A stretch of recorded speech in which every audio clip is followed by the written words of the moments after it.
Bahwa JA Lifestyle ini kan sebuah entitas bisnis yang menawarkan penghasilan pada para membernya setelah para member ini melakukan sejumlah tugas yang diberikan. Tugasnya sendiri itu adalah menonton iklan ya. Jadi secara singkat, JA Lifestyle ini akan mengajak para membernya untuk menonton iklan dan dibayar begitu. Mereka menerapkan sistem KYC itu sebagai prasyarat bagi para membernya jika di kemudian hari mereka ingin menarik sejumlah bayaran yang telah dijanjikan. Ketika member sudah menyelesaikan tugasnya, yaitu ketika mereka melakukan penarikan, sebelumnya mereka harus melakukan verifikasi personal begitu. KYC yang diterapkan di JA Lifestyle ini, mereka memungut sejumlah biaya ya. Biaya untuk KYC itu sebesar 220.000. Mungkin bagi beberapa orang nilai ini kecil memang. Namun ketika kita akumulasikan uang 220.000 ini kali 10 juta member, itu artinya juga nilainya cukup fantastis gitu. Lalu pertanyaannya pasti, untuk apa uang ini gitu. Padahal kalau di aturan sendiri atau kita bandingkan dengan entitas bisnis lainnya, tidak ada satupun entitas bisnis yang menerapkan KYC atau personal verifikasi itu berbayar. Oke lah, mereka berkilah bahwa KYC itu bukan JA Lifestyle yang melakukan. Jadi KYC di JA Lifestyle itu dilakukan oleh Nordic Approval ya, atau perusahaan pihak ketiga. Di sini juga memunculkan tanda tanya ya. Siapa sih Nordic ini? Perusahaan semacam apa atau lembaga semacam apa? Jadi kita perlu tahu juga, karena kita menyetorkan uang ini kan di Nordic ya. Jadi kita perlu tahu Nordic ini perusahaan semacam apa atau lembaga semacam apa. Nah, kalau JA Lifestyle sendiri, pihak JA Lifestyle itu mengklaim bahwa Nordic ini adalah pihak ketiga atau lembaga independen yang melakukan verifikasi. Namun kalau kita telusuri, ternyata Nordic ini muncul setelah JA Lifestyle ada. Artinya jika kita melihat register yang tertera, kalau kita melakukan penelusuran di website WUIS ya, Nordic itu terregister sekitar tahun 2020. Nah, kalau JA Lifestyle sendiri terregister sejak tahun 2018. Artinya itu sudah jelas bahwa JA Lifestyle ini muncul lebih awal dibanding Nordic. Jadi ini menguatkan dugaan bahwa Nordic ini memang sengaja dibuat oleh JA Lifestyle untuk upaya cuci tangan. Jika ke depan bisnis ini scam gitu, mereka juga mengaku bermitra dengan pihak ketiga lainnya ya, sebut saja IH. Jadi IH ini adalah mitra yang disebut-sebut sebagai penyedia iklan begitu. Jadi member JA Lifestyle itu menonton iklannya bukan di websitenya JA Lifestyle, namun di websitenya IH gitu. Nah, di sini juga muncul pertanyaan ya, perusahaan semacam apa lagi IH ini? Nah, kalau kita telusuri, IH juga baru terregister sekitar tahun 2020. Artinya IH ini ada setelah JA ada. Ini menguatkan dugaan bahwa IH juga sengaja dibuat oleh JA Lifestyle. Dua perusahaan ini yang dikatakan pihak ketiga itu Nordic dan IH ini, bisa saja ini nanti digunakan pihak JA Lifestyle untuk cuci tangan ketika entitas bisnis ini akhirnya tidak membayar para membernya, atau ini bisa digunakan sebagai kambing hitam ya, jika nanti apa yang dijanjikan itu tidak terbukti begitu, atau entitas bisnis ini akhirnya scam begitu. Ketika kita melakukan KYC atau kita memberikan informasi identitas diri, apakah aman? Mungkin begitu. Jadi kalau saya mengikuti beberapa diskusi yang dilakukan kawan-kawan, ternyata website JA Lifestyle ini tidak memiliki keamanan yang mumpuni ya untuk mengamankan data pribadi para anggota.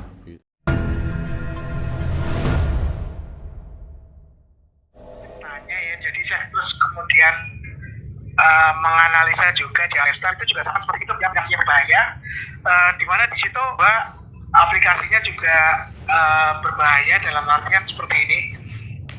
Dia tidak punya security yang baik ya untuk melindungi data dari membernya. Kemudian yang kedua, secara programming itu juga sama seperti Fitup gitu ya, aplikasi yang asal-asalan di mana dia tidak punya framework yang bagus, dan kemudian sintaknya memang jauh lebih bagus daripada Fitup. Tapi untuk faktor daripada flow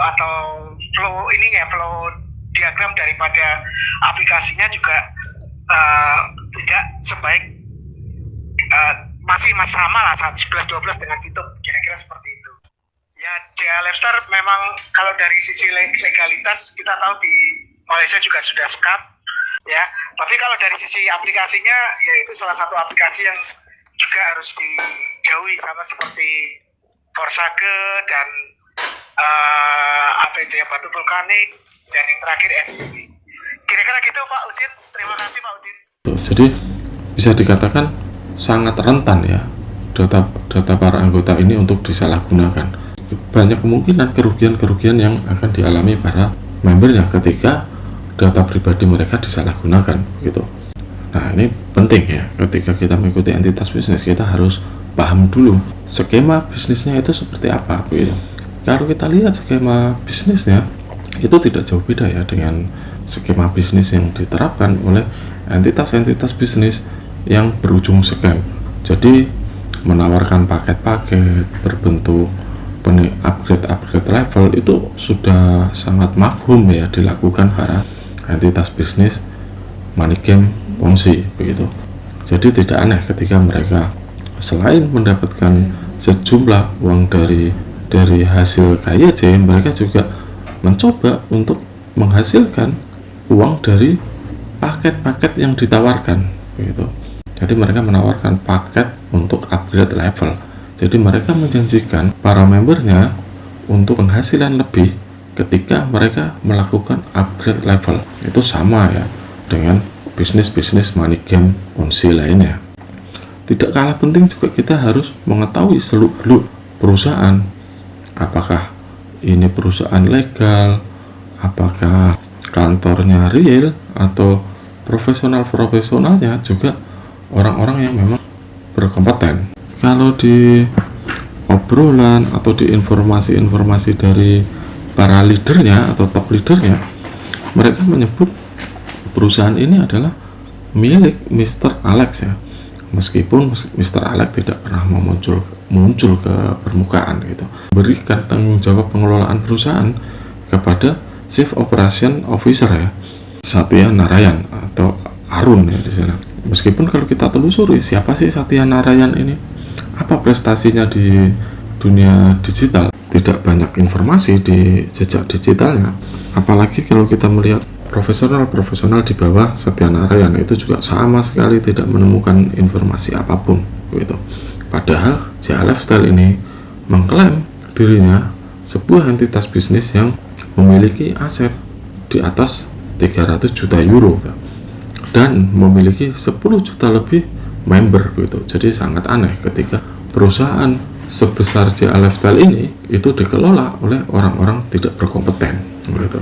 Kalau kita melihat kantornya sendiri juga tidak jelas. Kalau di websitenya mereka mengatakan mereka berada di One Canada Square atau di Canary Wharf ya. Nah, kalau kita mencari di Google atau kita mencari di Google Maps ya, Canary Wharf ini memang ada, karena Canary Wharf ini adalah salah satu gedung pencakar langit di Inggris. Namun apakah kantor JA Lifestyle ini berada di sana? Ternyata setelah kita melakukan penelusuran melalui dictionary ya atau daftar penyewa di sana, itu ternyata tidak ada nama JA Lifestyle.